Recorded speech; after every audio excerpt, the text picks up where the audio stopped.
दोस्तों, law of one यानी एक का ज्ञान, या कह लीजिए एक का कानून, या कह लीजिए एक के तरीके। यह सत्र 6 का भाग 2 है। दोहराया जाता है कि इस किताब में दी गई सभी सूचनाएं और जानकारियां आप जान भी सकते हैं, मान भी सकते हैं, नज़रअंदाज भी कर सकते हैं, या सिरे से खारिज भी कर सकते हैं, क्योंकि यह आपकी फ्री विल है, जो कि अनंत रचयिता द्वारा आपको दी गई है। अब हम इस सत्र में आगे चलते हैं। तो डॉन कहते हैं, अभी क्या हालात हैं हमारी धरती के इस चक्र के हिसाब से? तो रा कहते हैं, तुम्हारी धरती तीसरी से चौथी घनत्वता में जा चुकी है, परंतु यह अभी काफ़ी परेशान है। इस पर रह रहे लोगों की सोच के विभाजनों से यह इतनी आराम से चौथी घनत्वता में नहीं घुस पाई है। इसको काफ़ी दुखों से निकालना पड़ेगा हमें। दोस्तों, आपने रामायण में भी देखा होगा कि सीता कितने दुख में पड़ी थी, फिर राम गए थे बचाने के लिए, निकालने के लिए सीता को वहाँ से। तो ये लगभग कुछ वैसा ही है। आप ज़रा थोड़ा सा मतलब खुद ही देख लेना आप लोग, जो आपको ठीक लगे। तो डॉन कहते हैं, क्या ये दुख आने वाले सालों में ही आने वाले हैं? तो रा कहते हैं, ये दुख और दर्द पहले के काफ़ी सालों से चले आ रहे हैं, और ये ऐसे ही लगभग अगले 30 साल तक आते ही रहेंगे।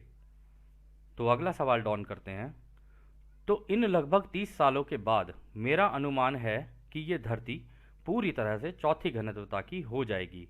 क्या ये सही है? तो रा कहते हैं, लग तो ऐसा ही रहा है।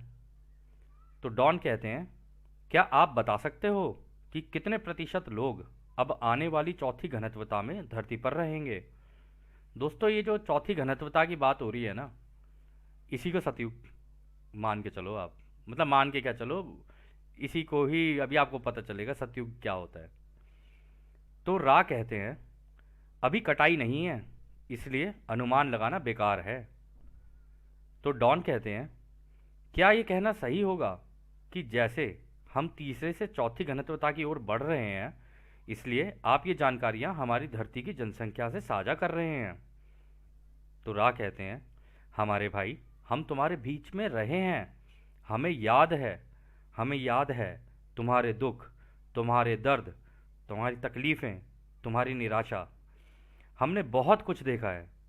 हम ढूंढ रहे थे कुछ ऐसे लोगों को जिनके दिमाग खुले हों और जिनकी सोच हमारी सोच से मिलती जुलती हो, जो दूसरों की सेवा करने को अपना कर्तव्य समझते हों, और बिना किसी भेदभाव के इन जानकारियों को लें और हमें मौका दें कि हम भी दूसरों की सेवा बिना किसी भेदभाव के कर सकें।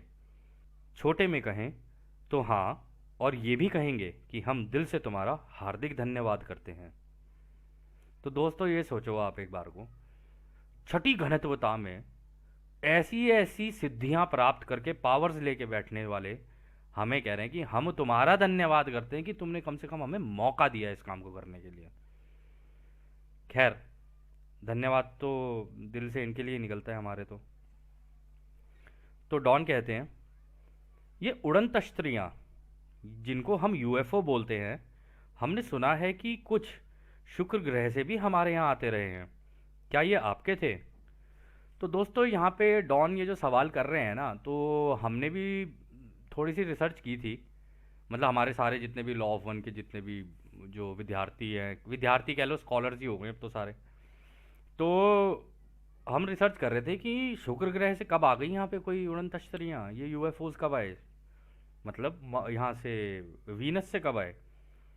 तो पता चला कि एक व्यक्ति हैं जॉर्ज एडम्स की, उन्होंने कई किताबें छापी हैं, अब तो खैर वो नहीं रहे। तो उनकी इनसाइड द स्पेस शिप, क्या नाम है आपका, मिस्ट्रीज ऑफ फ्लाइंग सॉसर्स। तो ये बड़ी रोचक किताबें हैं, कभी यदि आपकी इच्छा हो तो आप देख सकते हैं।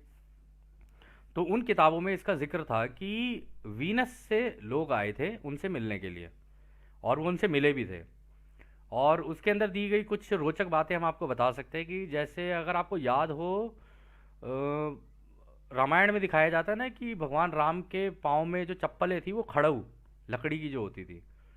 तो जब उनकी चप्पलें देखी गई ना, उनके जूते जूते देखे गए, तो बिल्कुल ऑलमोस्ट वैसे ही थे उस किताब के अंदर जो प्रिंट है। और भी बहुत सारी रोचक जानकारी हैं उसके अंदर। यदि आपको लगे तो आप देख लेना। तो खैर रा आगे कहते हैं, हमें कांच, क्रिस्टल, ये कांच के जैसी चीज़ों का इस्तेमाल काफ़ी तरह से करना आता है। अभी के कुछ सालों में हम तो नहीं आए हैं, हालांकि पहले हम कांच या क्रिस्टल और घंटी के जैसी दिखने वाली उड़न तश्तरियों में पहले के ज़माने में तुम्हारे माया जाल में आते रहे हैं। तो दोस्तों ये जो घंटी की शेप में और ये सारी चीज़ें बोल रहे हैं ना, अगर आप किसी भी धर्म में उठा के देख लेना, इनका जिक्र है, बिल्कुल है इनका जिक्र। हर धर्म में है कि हाँ विमान हुआ करते थे, ये सारी चीज़ें हुआ करती थी, युद्ध जो हो जाते थे विमानों को लेकर होते थे, ये सारी चीज़ें हमारे उसके अंदर बताई गई हैं। तो हम अपनी सीमित जानकारियाँ वहीं से रिलेट कर सकते हैं, हमारे पास और कोई तरीका नहीं है और कोई माध्यम है नहीं जिसके तरीके से हम लोग कर सकें। तो जब हमने भी देखा, हमने कई सभ्यताओं का देखा, हम लोगों ने काफ़ी सारे जैसे दोस्त वगैरह होते हैं, तो उनसे पूछा यार तेरे धर्म में भी है क्या ऐसा कुछ, क्या कहा हुआ है कुछ? तो उन्होंने भी कहा हाँ यार है। और अलग अलग जगहों से हम लोगों ने जब पता किया, हमने कहा हाँ यार इस बात को बताया तो है। तो उसी की ये बात कर रहे हैं, उड़न तश्तरियों की या कह लो यूएफओज की, जो आज की डेट में यूएफओज बोलते हैं और शोर शराबा चल रहा है, एलियन आया एलियन आया, खैर जो भी है। तो इसमें एक चीज़ और इम्पॉर्टेंट बोली यहाँ पे रा ने, कहा कि हम पहले के ज़माने में आते रहे हैं तुम्हारे माया जाल में। तो ये माया जाल है, इसका ज्ञान होना बहुत ज़रूरी है। और इस किताब में इस माया जाल को बहुत ही अच्छी तरीके से समझाया हुआ है कि माया जाल है तो क्यों है। तो डॉन कहते हैं, आप पहले कब इन घंटियों जैसे दिखने वाले जहाज़ों में आए थे? तो रा कहते हैं, हम 18,000 साल पहले आए थे, पर धरती पर उतरे नहीं थे। फिर उसके बाद हम 11,000 साल पहले आए थे। तो लगा लो दोस्तों, लगभग अगर 18,000 साल यहाँ कहा जा रहा है और 11,000 साल ये कहा जा रहा है, तो लगा लो अच्छा खासा 7,000 साल का डिफरेंस है, 6,000 साल का डिफरेंस है। मतलब दो दो तरीके की लैंडिंग में, पहली बार में लैंडिंग नहीं हुई मतलब उतरे नहीं, दूसरी बार में उतरे, लैंडिंग हुई। तो डॉन कहते हैं, पिछले 30 सालों में कुछ फोटो और रिपोर्ट आई हैं कि शुक्र ग्रह से कुछ लोग हमारी धरती पर आए थे। क्या आपको इसके बारे में पता है? तो दोस्तों यहाँ पर भी ये जो कुछ फोटो और रिपोर्ट आई हैं, इनके बारे में जो बात हो रही है ना, ये 30 सालों में जब इन्होंने बोला, क्योंकि 1981 में है ये, जब ये सेशन हुआ है, सत्र हुआ है। और 30 साल में इन्होंने जो भी डेटा पूरा अपना गैदर किया, इधर उधर से उठाया, ये जॉर्ज एडम्स की, जॉर्ज हंट विलियमसन, इन सब की किताबों को और उनके अंदर जो दी गई जानकारियाँ थी, उनके अंदर दी गई जो फोटोज़ थी, उनसे देख के पता लगा था इन लोगों को। तो रा कहते हैं, हमारे भाई, हमें ब्रह्मांड की एकता के बारे में पता है। अभी हम शुक्र ग्रह के नहीं हैं, हालांकि हम पहले के समय में जब आए थे तो हमने अपनी सोच तुम्हारे लोगों से साझा की थी। वो सोच आज भी तुम्हारे कई लोगों के दिमाग और दिल में है। तुम्हारी धरती के लोग दिल से आज भी ध्यान अवस्था में हमें बुलाते हैं तो हम आ जाते हैं, ताकि उनको एहसास हो कि हम भी उनके भाई बहन हैं और तत्पर उनकी सेवा में हैं। अभी शुक्र ग्रह पर छठी घनत्वता के लोग नहीं रहते हैं। तो दोस्तों इनसे कांटेक्ट करने का तरीका इन्होंने खुद बता दिया कि हमसे अगर कांटेक्ट करना है, अगर आप हमें देखना चाहते हो और हमें हमसे मिलना चाहते हो, देखो किसी किसी केस में मिलना भी हो जाता है। अब हम उस चीज़ के अंदर गहराई में नहीं घुसेंगे कि हमने क्या किया क्या नहीं किया, लेकिन यदि किसी को देखने हों तो इसका तरीका है ध्यान अवस्था में जाकर। और एक व्यक्ति हैं, उनका नाम है डॉक्टर स्टीवन ग्रियर, क्योंकि हम भी ढूंढ ही रहे थे, इस किताब को पढ़ा तो ढूंढने लगे कोई तो होगा इस धरती के ऊपर जिसने इस तरीके का कुछ तरीका बना रखा होगा। तो हमें पता चला कि डॉक्टर स्टीवन ग्रियर ने एक ऐसा मेथड बना रखा है जिसका इस्तेमाल करके इनको बुलाया जा सकता है। और अब इस धरती पे लगभग नहीं तो होंगे, आप लगा लो 2 बिलियन, आप लगा लो इतने लोग कर चुके हैं कांटेक्ट। उनको पता है कि हाँ ये है, मतलब 2 बिलियन ना भी हो, चलो 1 बिलियन भी हो, 100 करोड़ भी हो, तब भी पता है। और ये कोई कम नंबर नहीं है, बहुत बड़ा नंबर है। तो डॉन कहते हैं, जो आजकल उड़न तश्तरी या यूएफओ रिपोर्ट आ रहे हैं, क्या दूसरे ग्रहों से यहाँ आ रहे हैं? क्या आपको इसके बारे में पता है? तो रा कहते हैं, हम रा हैं और सभी ग्रह के समूह या कह लो महासंघ के हिस्से हैं। जो अनंत रचयिता की सेवा में काम करते हैं। इसमें करीब 53 सभ्यताएं काम कर रही हैं, यानी 53, जो 500 ग्रह की हैं। दोस्तों 500 ग्रह मिलकर महासंघ बनाना, और उसमें 53 तरीके की सभ्यताएं, और वो भी एक सोच की और एक दिशा में चलने वाली, ये बहुत बड़ी बात होती है। इसमें कुछ तुम्हारे ग्रह के भी हैं जो अब तीसरी घनत्वता में नहीं हैं, या कह लो शरीर त्याग चुके हैं।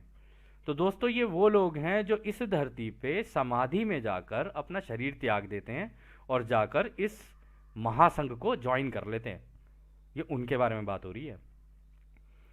इसमें तुम्हारे सौर मंडल से और अन्य आकाश गंगाओं के लोग भी शामिल हैं। ये असली महासंघ है, जिसके लोग बेशक देखने में एक से ना लगें, परंतु एक के ज्ञान के हिसाब से दूसरों की सेवा में तत्पर साथ मिलकर काम करते हैं। तो डॉन सवाल करते हैं, क्या इस महासंघ में से अभी कुछ लोग अपने अंतरिक्ष यानों में यहाँ आए हैं पिछले 30 सालों में? तो रा कहते हैं, हम कहना चाहेंगे कि इस जानकारी का कोई खास महत्व नहीं है, क्योंकि ये एक के ज्ञान के आगे कुछ भी नहीं है, परंतु फिर भी इस विषय में बोलते हैं। किसी भी ग्रह के लोग यदि तुम्हारी धरती के आकाश या जमीन पर दिखना चाहें तो पहले वो अनुमति लेते हैं, ताकि तुम्हारी धरती के चारों ओर जो रोशनी की क्वारंटीन लगी है उसे हटाया जा सके। तो दोस्तों इस धरती के चारों ओर आपको लगता होगा कि ये क्वारंटीन क्या बोल रहे हैं। क्वारंटीन वो चीज़ होती है, देखो क्वारंटीन किस लिए लगाई जाती है? क्वारंटीन इसलिए लगाई जाती है ताकि अटैक से या इस तरीके की चीज़ों से बचा जा सके। यदि आप में से कोई कंप्यूटर की दुनिया का है तो उनको पता होगा कि कंप्यूटर में एक चीज़ लगाई जाती है, फायरवॉल। अब आप देखते जाएंगे कि इसमें दी गई जानकारी और एआई की जानकारी कितनी समानता है दोनों के अंदर, लेकिन समानता के साथ साथ विभाजन कहाँ है वो भी देखना ज़रूरी है। अभी आप देखते जाना। तो उसके अंदर फायरवॉल लगती है, और यहाँ धरती के ऊपर लग रखी है क्या? क्वारंटीन। तो कह रहे हैं जब भी कोई आएगा तो पहले इस क्वारंटीन को भेदने से पहले पहले अनुमति लेगा। बाहर से अगर कोई अंदर आएगा, आप में से कई लोग सोचेंगे कि यार हमारे रॉकेट तो यहाँ से भेजते हुए बाहर निकल जाते हैं। हाँ, भेजते हुए बाहर निकलते हैं क्योंकि आज़ादी का कानून लगा हुआ है ना। अंदर के ग्रह के लोग बाहर जा सकते हैं, लेकिन किसी और ग्रह का अंदर ऐसे नहीं आ सकता। तो इस केस में बिल्कुल ये ऐसा है जैसे कि मान लो हमारा घर है, ठीक है ना, हमने अपने घर के अंदर दरवाजे लगाए, सारा कुछ लगाए। जब तक हम किसी को अनुमति नहीं देंगे, गेट नहीं खोलेंगे, तब तक वो अंदर नहीं आएगा। परंतु आप तो घर से बाहर जा सकते हो ना, आपको तो किसी ने नहीं रोका है। तो ये बिल्कुल वैसे ही है, इसलिए हम इसको जितना आसान हो सके उतना आसान करके बता रहे हैं आपको, ताकि जैसे रा ने कहा ना, इस किताब को दूसरे लोगों को उस तरीके से देना कि वो लोग इसे अपनी ज़िंदगी से जोड़ कर देख सकें। तो हम भी वो ही कोशिश कर रहे हैं। तो आगे रा कहते हैं, पहले इस अनुमति का कारण और उद्देश्य समझा जाता है और फिर उसे माना या नकार दिया जाता है। किसी भी वक्त करीब 15 महासंघ के लोग अपने अंतरिक्ष विमानों में तुम्हारे आकाश में हमेशा मौजूद रहते हैं, और बाकी यदि तुम मदद मांगो तो तुम्हारी सोच के द्वारा अपनी मदद पहुंचाते हैं। तो दोस्तों यहाँ पर ये जो कह रहे हैं ना, सोच के द्वारा अपनी मदद तुम्हें अपनी मदद पहुंचाते हैं। तो जब आप मेडिटेशन में बैठे होते हो ना, तो मेडिटेशन में अगर आप उस ध्यान अवस्था के अंदर अंदर ही अंदर चले गए और आपने इन्फॉर्मेशन मांगी, और आपने कहा कि स्पेशली अगर आपने ये कहा कि मुझे ये इन्फॉर्मेशन अनंत रचयिता की का जो महासंघ है, जो उसकी सेवा में है, जो हमारे भाई बहन हैं प्रेम और रोशनी के, उनसे हम लोग यह इन्फॉर्मेशन चाहेंगे तो आपको मिल जाएगी। तो आगे रा कहते हैं, अभी इस वक्त 7 ऐसे अंतरिक्ष यान तुम्हारे आकाश में मौजूद हैं, परंतु तुम्हें दिखेंगे नहीं। उनका उद्देश्य बड़ा सामान्य है कि रहस्यमय तरीके से तुम्हारे यहाँ के लोगों को जागरूक करें कि ब्रह्मांड अनंत है और तुम अकेले नहीं हो। ऐसा वो तुम्हारे आकाश में प्रकट और गायब होकर रहस्य के द्वारा करते हैं। तो दोस्तों पता है आपको, ये यहाँ पे कह रहे हैं ना, ये रहस्यमय तरीके से करते हैं हम। कई लोगों ने हमसे पूछा, और जैसे बातचीत होती है तो उसमें भी किसी ने हमसे बोला कि यार ये खुल के सामने क्यों नहीं आ जाते हैं जब अनंत रचयिता के द्वारा भेजे गए हैं। तो उसका एक कारण है जो भी आपको शायद आगे और गहराई में पता चलेगा। दोस्तों ये ग्रह हमारा है, अभी हमारे यहाँ पे कुछ लेसन्स चल रहे हैं, ये आपको आगे आगे पता चलेगा। तो उसके अंदर बीच में इंटरफेरेंस ना हो, उसमें इंटरफेयर नहीं करेंगे ये, क्योंकि आपकी आज़ादी लगी हुई है, आपको देखना है। अगर आपका घर है, आपके घर की चीज़ें हों, और हम आपको आके बताने लग जाएं कि नहीं नहीं ये सोफ़ा यहाँ ठीक नहीं है, इसे उठा के यहाँ से यहाँ रख दो, नहीं नहीं ये गैस तुमने जो कर रखी है ऑन, ये नहीं। इनिशियली तो हो सकता है शायद आपको अच्छा लगे, लेकिन बाद में जाके पता है क्या होगा, यार ये क्या है यार, ये तो हमें हर चीज़ के अंदर ही टोके टोके जा रहे हैं ये तो आप भी तिल मिला जाओगे। इस चीज़ का ध्यान रखते हुए, क्योंकि इनको आज़ादी का कानून इतने अच्छे से पता है ना, आप इस पूरी किताब में एक चीज़ नोटिस करते जाना, इनको आज़ादी का जो उल्लंघन, इनको बोलते हुए तो खैर हमें भी शर्म आती है, हम तो भाई बहन की तरह ही बोलते हैं इनको। तो आज़ादी का कानून इनको बहुत अच्छे से पता है। और दूसरी सबसे बड़ी इंपॉर्टेंट चीज़ ये, क्योंकि रचयिता ने सिखाया हुआ है कि यदि तुम्हें किसी को सिखाना है ना, तो रहस्य का इस्तेमाल करो। जब तक उसकी अंतर इच्छा नहीं होगी ना, तब तक वो जानने की कोशिश ही नहीं करेगा। आप कभी नोटिस करना दोस्तों कि हमारी आदत होती है, हम तो दिल से सोच रहे होते हैं कि हाँ यार मैं बहुत प्यारा हूँ भाई, मैं दिल का बहुत सच्चा हूँ, मैं तो जाके इसको बस आज सारा प्यार उड़ेल दूंगा इसके ऊपर, और ये लो जी प्यार बांट दिया मैंने, ऊपर से प्यार बांटते चलो प्यार बांटते चलो। ऐसे नहीं होता, प्यार का संतुलन होता है एक। इस किताब के अंदर बताया गया है कि प्यार का संतुलन क्या होता है। अगर आप ऐसे ही करते रहोगे ना किसी के साथ, ज़बरदस्ती ज़बरदस्ती अपना प्यार दिखाए जा रहे हो, ये सारी चीज़ें करे जा रहे हो, और ज़बरदस्ती उसे चीज़ें दिए जा रहे हो, वो मांग रहा नहीं है, आप दिए जा रहे हो। वो आप रहस्य क्रिएट कर सकते हो, अगर आपने रहस्य क्रिएट कर दिया तो ये मांग लेगा। तो रचयिता का ये कहना है पूरे ब्रह्मांड में कि अगर तुम्हें अपनी इंफॉर्मेशन किसी को देनी है, सूचना किसी को देनी है, जानकारी किसी को देनी है, तो पहले रहस्य तो बनाओ। जब तुम रहस्य बनाओगे तब वो मांगेगा, वरना वो मांगेगा ही नहीं। तो ये एक बहुत बड़ा ज्ञान है, इस एक के ज्ञान का हिस्सा है ये भी, कि आपको हो सकता है आपको ये एक का ज्ञान बहुत पसंद हो और आपके पास आया, आपने ले फॉरवर्ड ले फॉरवर्ड ले फॉरवर्ड, क्योंकि अब तो हमारी पूरी जनता जो है क्या ही बोलें, आदत ही पड़ गई है। हमारे पास तो कोई भी चीज़ आती है, good morning, good night, good evening, इसी में मतलब आधे दिन का इतना इतना एक समय का हिस्सा तो इसी में चला गया।